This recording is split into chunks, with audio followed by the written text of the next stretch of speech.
अपन part 2 के बारे में पढ़ रहे थे, जिसका नाम था प्राणु में पोषण। इसके बारे में अपन ने पढ़ा था, शुद्रांत्र के बारे में पढ़ा था। आज अपने को वृहदांत्र के बारे में पढ़ना। वृहदांत्र का मतलब होता है बड़ी आंत्र।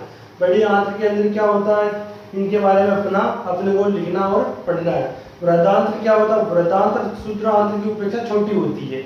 नाम इसका बड़ी आंत्र है, पर है ये छोटी आंत्र की अपेक्षा छोटी होती है। यानी जो छोटी आंत होती है उसकी लंबाई, जो शुद्रांत होता है उसकी लंबाई तो बहुत ज्यादा होती है, और वृहदांत्र होता है इसकी लंबाई उसकी तुलना में बहुत कम होती है।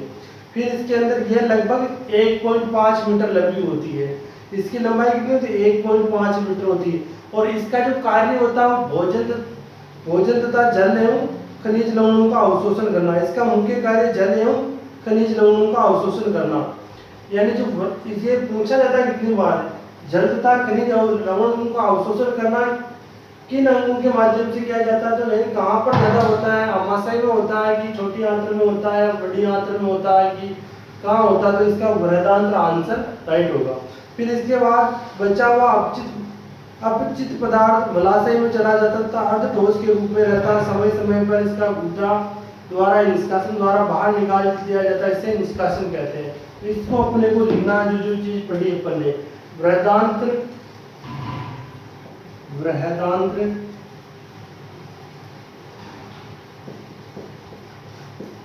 शुद्रांत्र की उपेक्षा, शुद्रांत्र की अपेक्षा छोटी होती है, उसके बाद लिखना यह लगभग 1.5 मीटर लंबी होती है। इसकी लंबाई कितनी होती है? 1.5 मीटर के आसपास होती है, 1.5 मीटर के आसपास होती है। और इसका जो मुख्य कार्य, ये याद रखना अपने को, इसका मुख्य कार्य है जल एवं लवणों का अवशोषण करना।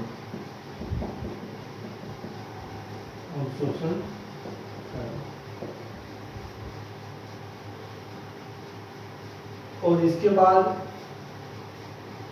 बचा हुआ अपचित पदार्थ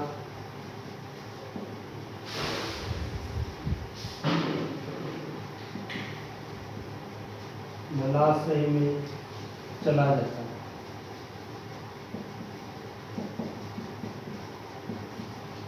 अब अपन ने इसको वृहदांत्र के बारे में लिखा। ये क्या होता है? ये शुद्रांत्र की अपेक्षा छोटी होती है, इसकी लंबाई कितनी होती है? 1.5 मीटर लंबी होती है।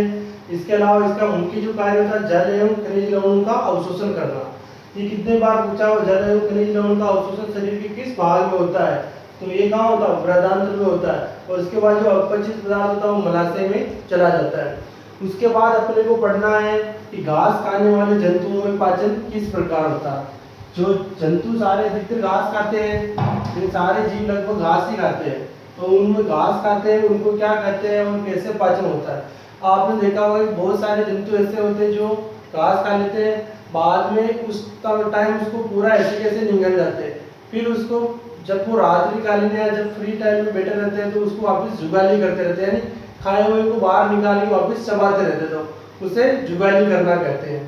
तो उनमें कैसे क्या सिस्टम होता है, जुगाली करने को क्या कहते हैं, तो उसके बारे में अपने को देखना है। यानी बहुत सारे देखो, आपने कभी गाय भैंस तथा खाना खाने वाले अन्य जंतुओं को देखा है? वे लगातार जुगाली करते रहते हैं। जुगाली कैसे करेंगे? जब कुछ खाएंगे तो उसको वापस बाहर निकाल के बैठ के जुगाली करते रहेंगे। जब वे खाना ना खा रहे हो तो वास्तव में वे घास को जल्दी जल्दी निकलकर अमाशय के एक भाग में भंडारित कर लेते हैं। यह भाग रुमेन या अमाशय कहलाता है। रुमेन में अमाशय को 4 भागों में बांटा गया। रुमेन में भोजन का आंशिक पाचन होता है। आंशिक पाचन यानी थोड़ा सा, आंशिका में बहुत कम पाचन करते हैं, उसको उतार लेते, फिर वापस निकाल के फिर चबा के फिर वापस उतारते उसको, और इसे जुगाली करना कहते हैं। परंतु बाद में जंतु द्वारा छोटे छोटे पिंडों को पुनः मुंह में लाता है, इसे चबाता है। तथा ऐसे जंतु रूमिनेंट अथवा रोमेंथिन कहलाते हैं। यहाँ इसके बाद अपने को लिखना है घास में सेलुलोज की प्रचुर मात्रा पाई जाती है। घास में सेलुलोज की प्रचुर मात्रा होती है। घास के अंदर क्या पाया जाता है? सेलुलोज पाया जाता है।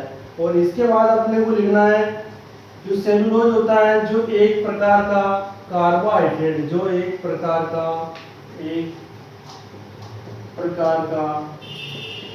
कार्बोहाइड्रेट है।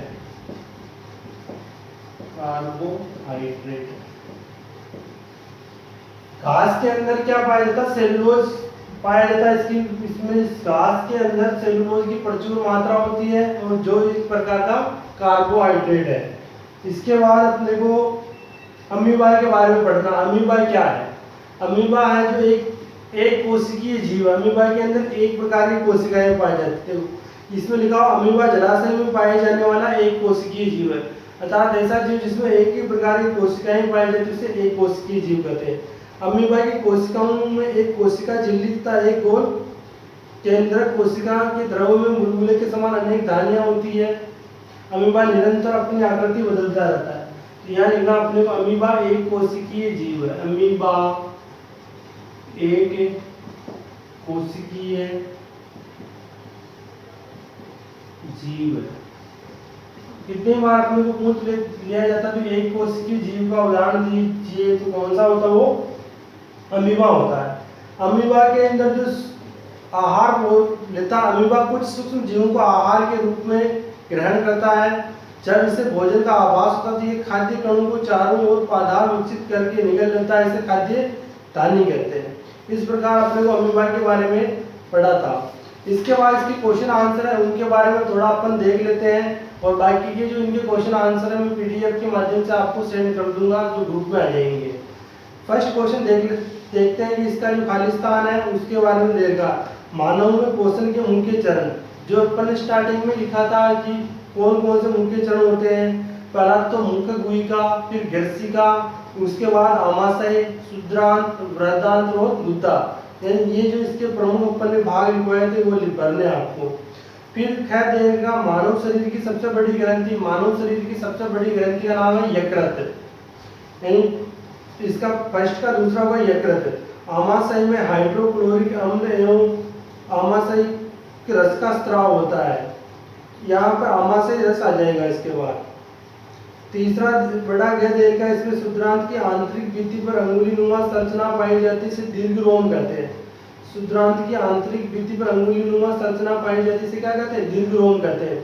उसके बाद अमीबा अपने भोजन का पाचन कहाँ करता है? खाद्य दानी में करता है। अमीबा अपने भोजन का पाचन कहाँ करता है? खाद्य दानी में करता है। फिर सत्य असत्य लगाने दूसरे के अंदर मंड का पाचन आमाशय में प्रारंभ होता है। ये बात सच है कि गलत है? तो ये बात असत्य है, रॉन्ग है। उसके बाद जिक्र क्या है? जीव, दूसरे का सेकंड देगा जीव, दूसरे का आंसर लिख रहा हूं। फर्स्ट तो इसका असत्य है।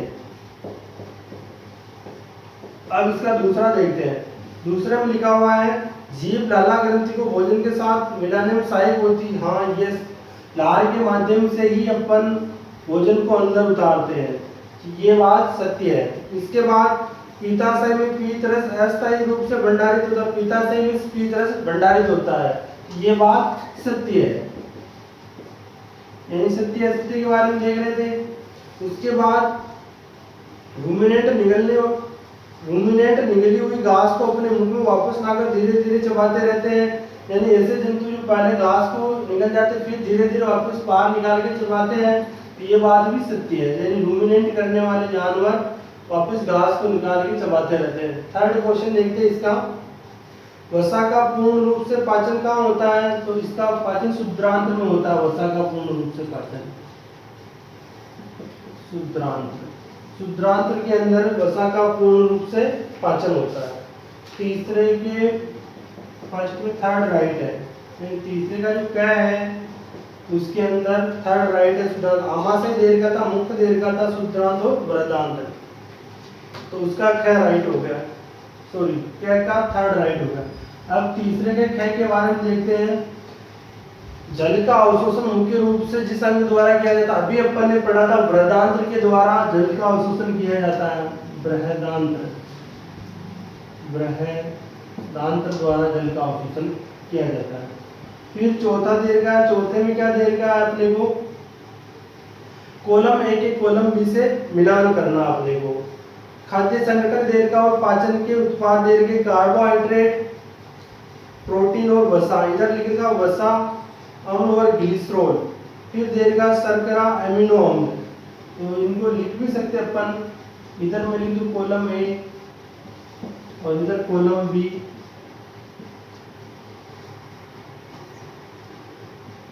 खाद्य घटक,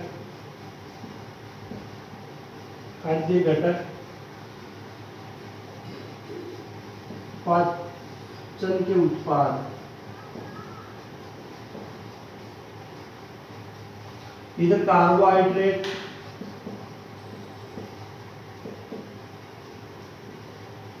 दूसरा दे रखा था प्रोटीन और वसा,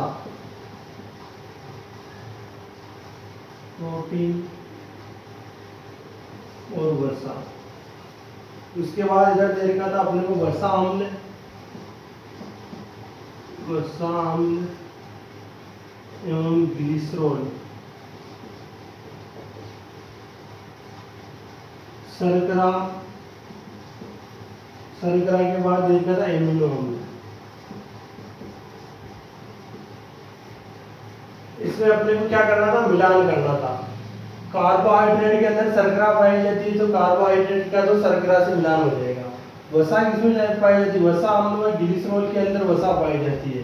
फिर प्रोटीन के अंदर क्या पाया जाता है, एमिनो अम्ल पाया जाता है। इस प्रकार ये क्वेश्चन करवाया मैंने।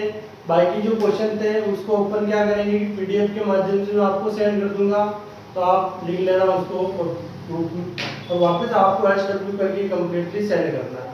बच्चों थैंक यू आज की क्लास के लिए।